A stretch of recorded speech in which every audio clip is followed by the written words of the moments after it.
यदि आप किसी भी क्षेत्र में कुछ नया करना चाहते हैं, चाहे वो कृषि ही क्यों ना हो, तो आपको आलोचनाएं झेलनी पड़ेंगी। समाज आपको आलोचित करता है, आलोचना करता है आपकी कि आप ये क्या कर रहे हैं, इसमें कुछ नहीं होगा, इस खेती में कुछ नहीं है, या इस किसी भी कार्य में कुछ नहीं है। लेकिन इन आलोचनाओं को दरकिनार करते हुए टूडला के एक छोटे से कस्बे में रहने वाले ब्रजेश कुमार शर्मा जी ने 2 से 3 वर्ष पहले थाई एप्पल का बाग लगाया, जो कि बहुत ही सक्सेस बाग है। आज उनका बाग फूल पर है और उसके बाद उन्होंने नींबू का बाग भी लगाया और नींबू पर भी उनके फल आ रहा है और वो मार्केट कर रहे हैं। तो आलोचनाओं से कभी घबराना नहीं चाहिए और इसी तरह लगातार आलोचनाओं को दरकिनार करते हुए आगे बढ़ना चाहिए, जैसे कि ब्रजेश कुमार शर्मा जी ने किया है। कहते हैं मेहनत हमेशा रंग लाती है। इन्होंने अपने 2 साल थाई एप्पल काफ़ी अच्छा बेचा है, काफ़ी अच्छी रेट मिली है। और हमारे वीडियो में कुछ कमेंट्स आ रहे थे, कुछ सवाल थे लोगों के, कुछ किसान भाइयों के सवाल थे, जो हमें थोड़ा सा हमने सोचा कि इस पर एक वीडियो बनाना चाहिए।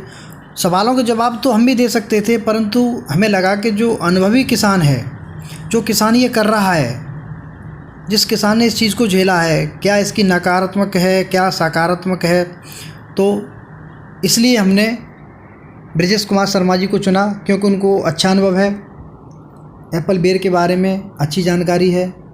तो आइए सवाल और जवाब का दौर शुरू करते हैं। दौर शुरू करने से पहले बस आपसे अनुरोध ये है कि हमारे इस YouTube चैनल को सब्सक्राइब जरूर करें और बेल आइकन के घंटे को दबाएं।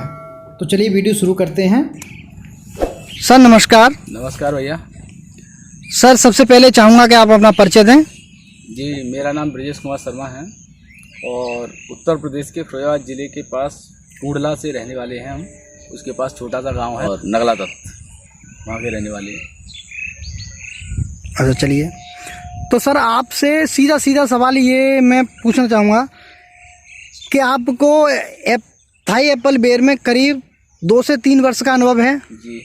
आपने थाई एप्पल बेर की 2 या 3 मंडी कर चुके हैं जी।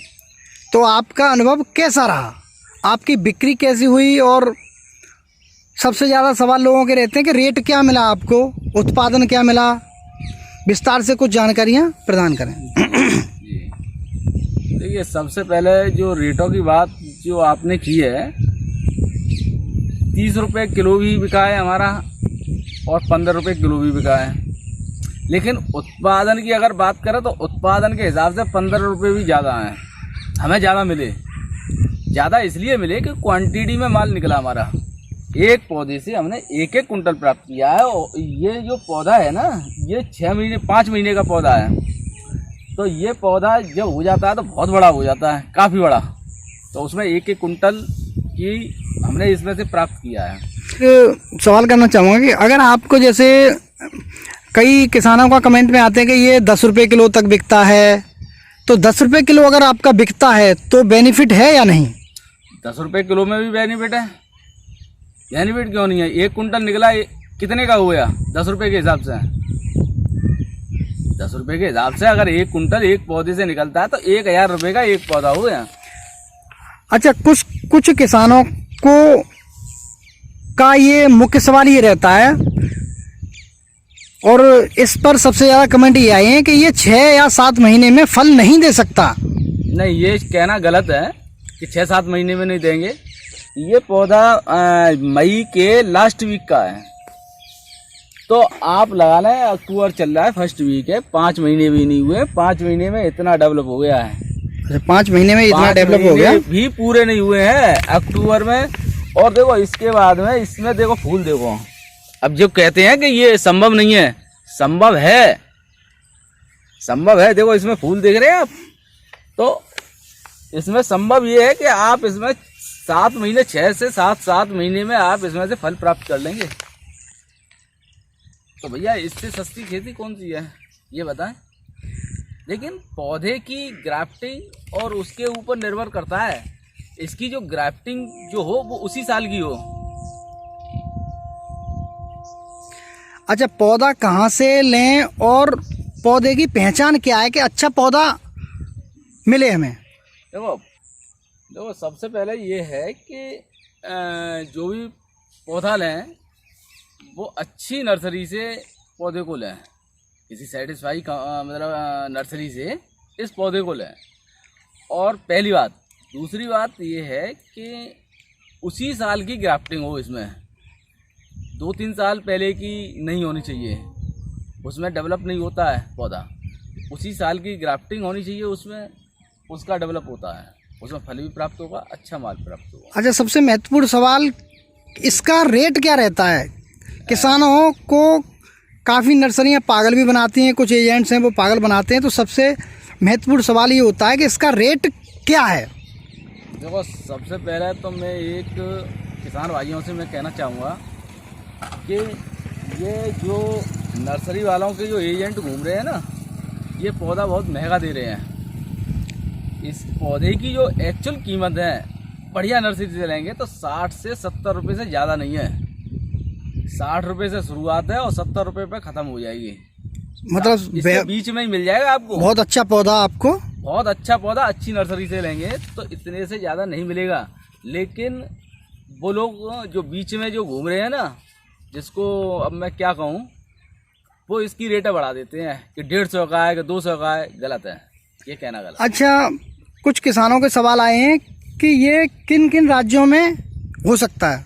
ये संपूर्ण भारतवर्ष में हो सकता है। तापमान की कोई दिक्कत नहीं, कोई दिक्कत नहीं है, संपूर्ण भारतवर्ष में कर सकते हैं। अच्छा, इसमें खाद कितना देना पड़ता है? खाद इसमें जैसे देसी खाद है, आप महीने में एक बार इसमें दे सकते हैं। 1 किलो के लगभग पर पौधा, 1 किलो के लगभग 1 महीने में एक बार दे दो। अच्छा, कुछ किसानों का है कि उनके पहले से ये एप्पल बेर का उन्होंने बाग लगा रखा है, इसी साल लगाया है, तो उनको समस्याएं ये आ रही हैं कि इसका फूल बहुत गिर रहा है, फूल बहुत झड़ रहा है, इसके लिए कोई दवाई बताएं। तो इसमें फूल रोकने की दवा जैसे बिलबॉन्ड है, और बिलबॉन्ड के अलावा इसमें आप शहद का 100 ग्राम पर टंकी के हिसाब से शहद का इस्तेमाल करें। और इसमें फंगीसाइड जरूर लगाएं, इसमें फंगीसाइड का इस्तेमाल जरूर करें। फंगीसाइड में जैसे साफ है, अल्ट्राकोल है, इसका इस्तेमाल जरूर करें। अच्छा, इसके बाद फूल आने के बाद आप कितने स्प्रे आपको करने पड़ते हैं? केवल पूरे उसमें 3 स्प्रे करने हैं आपको। एक तो फूल पे आपने स्प्रे कर, हाँ, पहला तो फूल के लिए कर दिया। दूसरे नंबर, जब उसका मटर जैसा दाना बन के तैयार हो जाए तो उसमें आप क्या कहते हैं, उसका कर सकते हैं ये क्लोरोसाइपर का, ठीक है, उसका इस्तेमाल कर सकते हैं। एमावेक्टिन है और इमिडा है। और अच्छा, ये तो आपने दूसरा स्प्रे बता दिया। और इसमें जैसे कि हमें चमक लानी है या फल फटे ना हमारा, क्योंकि ये दिक्कत भी आ रही है किसानों को, तो उसके लिए आप क्या करेंगे? उसके लिए आप बोरेन का इस्तेमाल कर सकते हैं, वो 3रे नंबर पे होगा। दूसरे पे आप कर सकते हैं, दूसरे पे भी कर सकते हैं, तीसरे पे भी कर सकते हैं। बोरोन का इस्तेमाल करें। बोरोन आपको मतलब स्प्रे में देना है या जड़ों में देना है? आप जड़ों में भी दे सकते हैं और स्प्रे भी करनी है, स्प्रे अच्छा, भी कर सकते हैं, दोनों कर सकते हैं। और फल मक्खी के लिए आप क्या करेंगे? फल मक्खी के लिए इमिडा क्लोरोपेट और क्लोरोसाइपर, इन चीज़ों कीटनाशकों का प्रयोग करें। बस यही चीज़ें हैं, यही है, ज़्यादा नहीं है। बहुत बहुत धन्यवाद आपका कुछ सवालों के जवाब देने के लिए। और आशा करता हूँ कि आप ये जो आपका थाई आपने रेड कश्मीरी एप्पल लगाया है, इसका भी उत्पादन आपके ग्रीन एप्पल की बेर की तरह ही हो। किसान भाई से बस इतना ही कहना चाहूँगा कि हमारे कुछ कमेंट में से हमने कुछ सवाल लिए थे, तो उनका जवाब हमने शर्मा जी से दिलवाया है। और आपको एप्पल बेर के बारे में अन्य जानकारी चाहिए तो आप हमारे अन्य वीडियो देख सकते हैं, विस्तार से देख सकते हैं, उसमें जानकारी दी गई है। और भी अगर आगे कुछ सवाल ऐसे आते हैं तो उनकी भी हम आगे वीडियो बना करके आपको जानकारियाँ देंगे। हम कुछ जानकारियाँ चाहते हैं पौधे के बारे में, खरीदने के बारे में, या लगाने के बारे में, या दवाइयों के बारे में, या कुछ उन्हें परेशानी आ रही है, तो आप उनको अपना कोई नंबर दे सकते हैं जिससे कि वो संपर्क कर सकें। और संपर्क करने के लिए आप कोई टाइम चयन करेंगे या आप बिजी रहते हैं या कैसे, तो आप जरा विस्तार से बताइए। हाँ, रविवार में आप कर सकते हैं, संडे में, संडे फ्री दिन होता है, आप बात कर सकते हैं सुबह 10 बजे से लेकर के शाम 5 बजे तक। शर्मा जी को आप कॉल कर सकते हैं, और उन्होंने एक दिन रखा है आपको रविवार, तो आप उनसे एप्पल बेर की बागवानी के बारे में पूरी जानकारी ले सकते हैं। और जब फल आ जाएगा तो हम आपको ग्रीन एप्पल और रेड एप्पल दोनों दिखाएंगे कि दोनों में क्या असमानता है। किसान भाई से अनुरोध है कि चैनल को सब्सक्राइब, वीडियो को लाइक शेयर करना ना भूलें। धन्यवाद।